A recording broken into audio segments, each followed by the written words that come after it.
Good morning, Greater Purpose fam. How y'all doing today? I hope you're doing as good as I am. I have a sneaking suspicion that you probably are because you've been watching the news. Now, I had a completely different direction that I wanted to go with today's dialogue, but I had to put a pin in it for now because today we're going to put down the Bible and we're going to pick up the newspaper, y'all, because just a few minutes ago, I know it's Sunday for you now, it's Saturday for me, right? This is pre-recorded. Just a few minutes ago, the election was officially called for Joe Biden. Yeah, take it in. Take it in, fam. We earned it, y'all. Oh, gosh, such a great feeling. And for the first time in 4 years, this overwhelming sense of hope just kind of washed over me.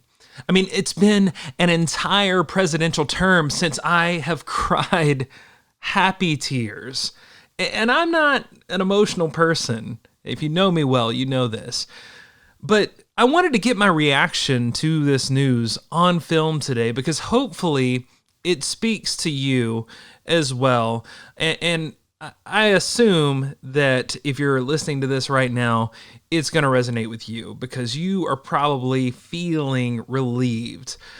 But friends, y'all, this is what democracy looks like. And before we move on, there are so many people to thank for this victory today, starting with Black Americans in heavily Democratic cities in Georgia, in Pennsylvania, in Wisconsin, in Michigan, in a country that still has not given Flint clean water. The citizens of Michigan refuse to let this nation fall any further down the pit of tyrannical rule. So thank you so much to Michigan, to Wisconsin, to Pennsylvania, to Georgia, and to the Black Americans that worked their butt off to rally the vote. And may we fight for your rights and justice for you as fervently as you fought for us in this election. Thank you so much.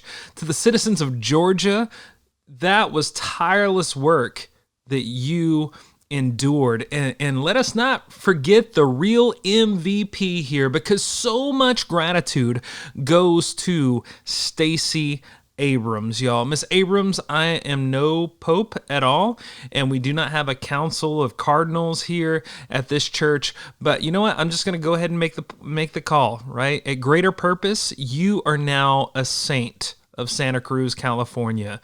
Thank you so much.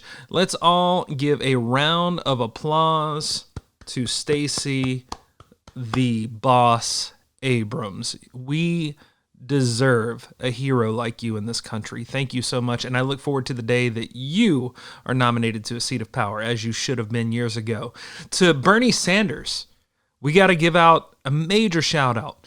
One of the top 3 progressive candidates running for president in this election cycle. And though many were upset that you were not the nominee, and though it was unfair that once again, sadly, you did not emerge victorious due to centrist nonsense, you did what you've always done. You put the best interest of the American people at the forefront of all of your efforts, and you still chose to rally your base to take down the tyrant turd waffle named Trump. To progressives that may not have preferred the candidates that were on the ticket this election cycle, y'all, thank you. Thank you for voting to stop the maddening descent into fascism, regardless of whether you prefer the candidates or not. To John Lewis and to Ruth Bader Ginsburg, thank you for spending every ounce of your energy in combating injustice. I mean, you did so down to your last breath. And thank you for inspiring a new generation to take up that mantle, to take the torch and carry it forward, following your footsteps. I also got to throw out a big thank you to Joe Biden. Now, Joe, you were not and still are not my ideal president. And that may be true for some that are watching. But thank you from the bottom of my Southern Irish progressive beer-loving heart. Thank you for choosing Kamala Harris as your vice president and not choosing a more conservative candidate like Amy Klobuchar or like Susan Rice. That was a gigantic gesture to progressives, and I cannot thank you enough. And speaking of Kamala Harris, Madam Harris, you were and still are my preferred candidate to be president of the United States. But you know what? If we had to have a vice president that was an ideal candidate, and if my first pick didn't bubble to the surface, I am so glad that you are our vice president, and I look forward to the day that I call you Madam President. And to our church, y'all, Greater Purpose, thank you for doing your part in dismantling ignorance with conversations with friends and family. Thank you for doing your part in fighting the good fight. Y'all, oh my gosh. Take in this moment, just breathing in, y'all, because we have to enjoy these little victories when they present themselves. We have to. If we don't, we very well may burn out, and the resistance cannot afford to lose us, especially now. Because 2020 had the largest voter turnout in electoral history, and sadly, this race was far closer than it should have been in an ideal America. 48% of all that participated in this year's election, they chose racism. They chose a dictator. They chose intolerance. They chose divisiveness. They chose xenophobia. They chose sexism. They chose violence. And they attempted to elect oppression just as fiercely as we fought to stand against it. It's sad, but it's true. And though we were handed a decisive victory, I think 4 to 5 million votes at this point, this battle was far too close for comfort. And the war for progress beyond today wages on. So let us not make the same mistakes of presidencies past, because we cannot go to sleep on progress. Friends and family, I know that we were relieved. I mean, hell, I for one am elated. Do you have any idea how excited I am to stop raging about Trump on a weekly basis and get back to talking about the Bible and theology and different theologians and church history? I mean, I may have to mumble about centrist, bland nonsense once a month or so, but do you know how nice it's going to be not to wake up to a red alert situation, not to check my phone every hour because this idiot has led us further and further down the path of national destruction? And even though that's wonderful, we cannot let our reprieve from Trumpism deter us from our mission for justice. Those acquaintances, friends, and family members that voted for Trump, that were staunch Trump supporters, they're going to gather their strength for the next conflict. They may even pick a worse candidate to stand behind, and they're going to do so with the hope that we are going to move on from what happened in this presidency, that we are going to just forget of who they showed us they were. But we cannot give them the luxury of forgetfulness. We cannot allow them the pleasure of letting them forget who they showed us that they are and what they stood for. We can't do it just because they're our friends, our family, or for the sake of civility. We have to continue to stand. We must continue to speak truth to power. We must continue to speak love to hate. We must continue to project intolerance of the intolerant. And if we are to forever bury the cult of Trumpism, this cannot stop in January of 2021. And this mission, this fight, takes place first and foremost in the church.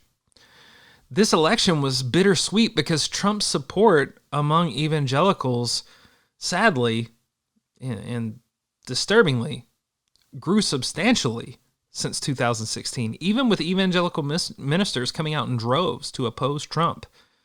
Trump's support grew. And though this knowledge is disturbing for some, for those of us that are people of the cloth, that are in clergy, it's disgusting for us. It does us a favor because it reveals the cancer that is choking out the life of Western society. Friends, if we can reshape what it means to be a Christian in America, and if we can dismantle the foundational principles of corrupted fundamentalism that tainted the message of the Gospels, then we have the power to alter the course of American and possibly human history. So going forward, I've decided to do a series in the coming live cast on the theological stances maintained by evangelicals that encourages their adherents to vote along conservative party lines. And I plan to take a metaphorical hammer to each evangelical pillar of faith, and I ask that in the coming months that you do your part and share these coming dialogues with your conservative Christian friends, with your conservative Christian family members, with your conservative Christian acquaintances, and I will do my best to patiently educate them, although I cannot guarantee that there won't be sprinkles of sarcasm, because, oh, hang on, wait, see, even the camera couldn't keep a straight face. Look, make no mistake, church. There is cause for celebration today, but there is a fight just over the horizon of our present emotional high that we earned. And as your pastor, I promise, I give you my word, just like we did as a congregation on November 3rd, this church will continue to rise to the occasion of fighting for what is right, as we always have done. And though this journey is far from over, there is so much work that continues to be present before us. Let us not forget on this day that there is still cause to celebrate the small victories when they come our way. There is cause to celebrate Joe Biden as our president today. And that celebration is found in the symbol of communion as well. And today, we don't need to symbolize the Eucharist with literal bread and wine, because this week, democracy and the electorate displayed a body of love and a cup of blessing for the world to see. May we use this time to reflect on how we as a people came together on November 3rd, as scattered grains do over a field and countless grapes from the vine are gathered together to bake and ferment bread and wine. And if we never taste of grain or grape again, unity against iniquity is the essence of what being in communion with the teachings of Jesus is all about. Love conquering hate, light smothering the void, and unity against all that is harmful to our fellow neighbor.